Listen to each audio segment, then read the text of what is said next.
మొన్న ఉదయం పూట వడగళ్ల వానతో సిద్దిపేట జిల్లాలో తీవ్రమైనటువంటి నష్టం జరిగింది. ఇవాళ రైతులు చాలా ఆందోళనలో ఉన్నారు.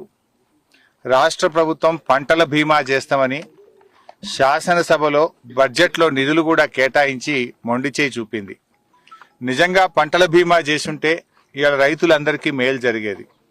అసెంబ్లీలో చెప్పి బడ్జెట్లో నిధులు పెట్టి పంటల బీమా చేయకుండా రాష్ట్ర రైతాంగానికి తీవ్రంగా అన్యాయం చేసింది ఇవాళ కాంగ్రెస్ ప్రభుత్వం.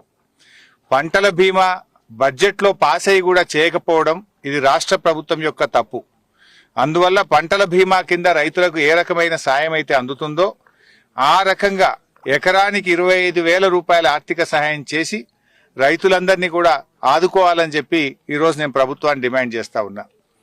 ఇప్పుడు నేను చినకోడూరు మండలం ఇబ్రాహీం నగర్ గ్రామంలో ఉన్నాను. ఇక్కడ ఏ రైతుని అడిగినా రుణమాఫీ కాలేదని చెప్తా ఉన్నారు. అంటే కేవలం ఒక 40 పైసలు రుణమాఫీ అయింది, 60 పైసల మందికి ఇంకా రుణమాఫీ కాలేదు.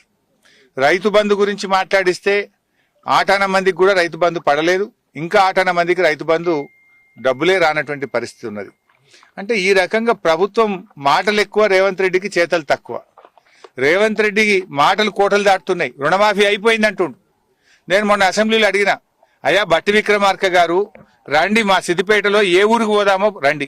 లేదు, నీ మదిరే నియోజకవర్గంలో ఏ ఊరికి రమ్మంటే వస్తా, అందరికీ రుణమాఫీ అయితే నేను ముక్కు నేలకు రాస్తా, నువ్వు రాస్తావా అని అడిగిన. అసెంబ్లీలో కూర్చొని మాట్లాడుతుండ్రు తప్ప ఇలా గ్రామాల్లోకి వచ్చి మీరు మాట్లాడతలేరు. పాపం మా రైతుల పరిస్థితి ఏంది? ఇప్పుడు ఇక్కడ పెద్ద ఆయన కొంతం నర్సయ్య ఇలా మాట్లాడిస్తే పాపం వాళ్ళ రైతులు, నాకు రైతు బంధు పడలేదు, రుణమాఫీ కాలేదు, దాని సోపతికి ఇప్పుడు వడగళ్ల వాన పడి పంట అంతా కూడా నష్టమైందని చాలా బాధపడుతున్నటువంటి పరిస్థితి. ఒక్క సిద్దిపేట జిల్లాలోనే 12,000 ఎకరాలకు పైగా మొన్న పడ్డ వడగళ్ల వానకు నష్టం జరిగింది.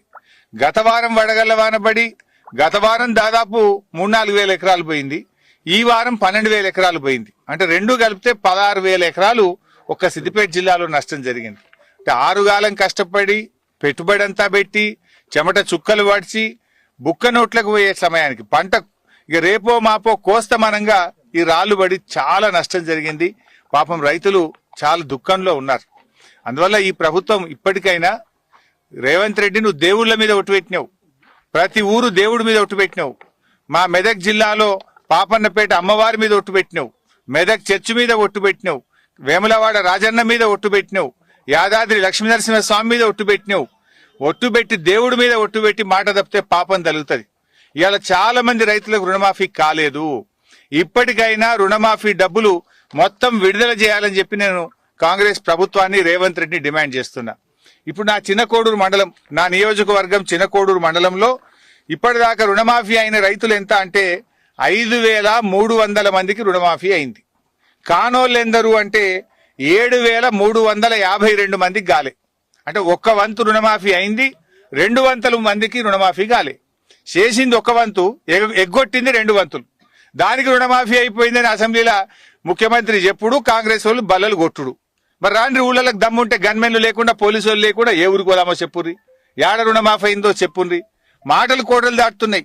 ఇప్పుడు నేను లెక్కలతో చెప్తున్నా, నా సిద్దిపేటలో, నా నియోజకవర్గంలో చిన్నకోడూరు మండలంలో అయింది 5,300 మందికి, కాంది 7,352 మందికి. దీని మీద నేను సవాల్ చేస్తున్నా, రెడీ, నేను ఏ ఊరికి వస్తారో రాండి. రుణమాఫీ చూస్తే గిట్లా, రైతు బంధు చూస్తే గట్ల, పంటల బీమా ఎగ్గొడితివి, అన్ని మోసాలే. ఇవాళ రైతు బీమా జనరల్ గా ఎవరైనా రైతు చనిపోతే కేసీఆర్ ఉన్నప్పుడు వారం లోపల 5 లక్షలు బ్యాంకులో పడుతుండే. ఇవాళ చిన్నకోడూరులో 2 రైతులు చనిపోయి 1 నెల రోజులు దాటింది.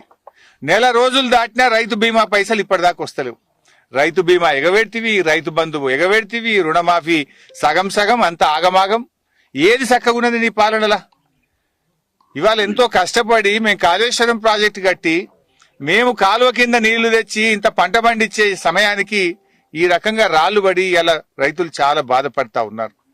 సో నేను ప్రభుత్వాన్ని ఒకటే కోరుతా ఉన్నా, ఈ రైతులందరినీ కూడా, ఇంట్లో రకరకాల హార్టికల్చర్ పంటలు కూడా ఉన్నాయి, మిర్చి గాని, టమాటా గాని, కూరగాయలు గాని, వరి పంటతో పాటు హార్టికల్చర్ కూడా బాగా దెబ్బతిన్నది. ఈ రైతులందరినీ కూడా ఆదుకోవాలని, ఈ రైతులకు వచ్చే వానకాలానికి ఉచితంగా విత్తనాలు ఇవ్వాలని, ఇన్పుట్ సబ్సిడీ కింద ఎకరానికి 25,000 రూపాయలు ఇవ్వాలని ఈరోజు మేము డిమాండ్ చేస్తా ఉన్నాం. Thank you.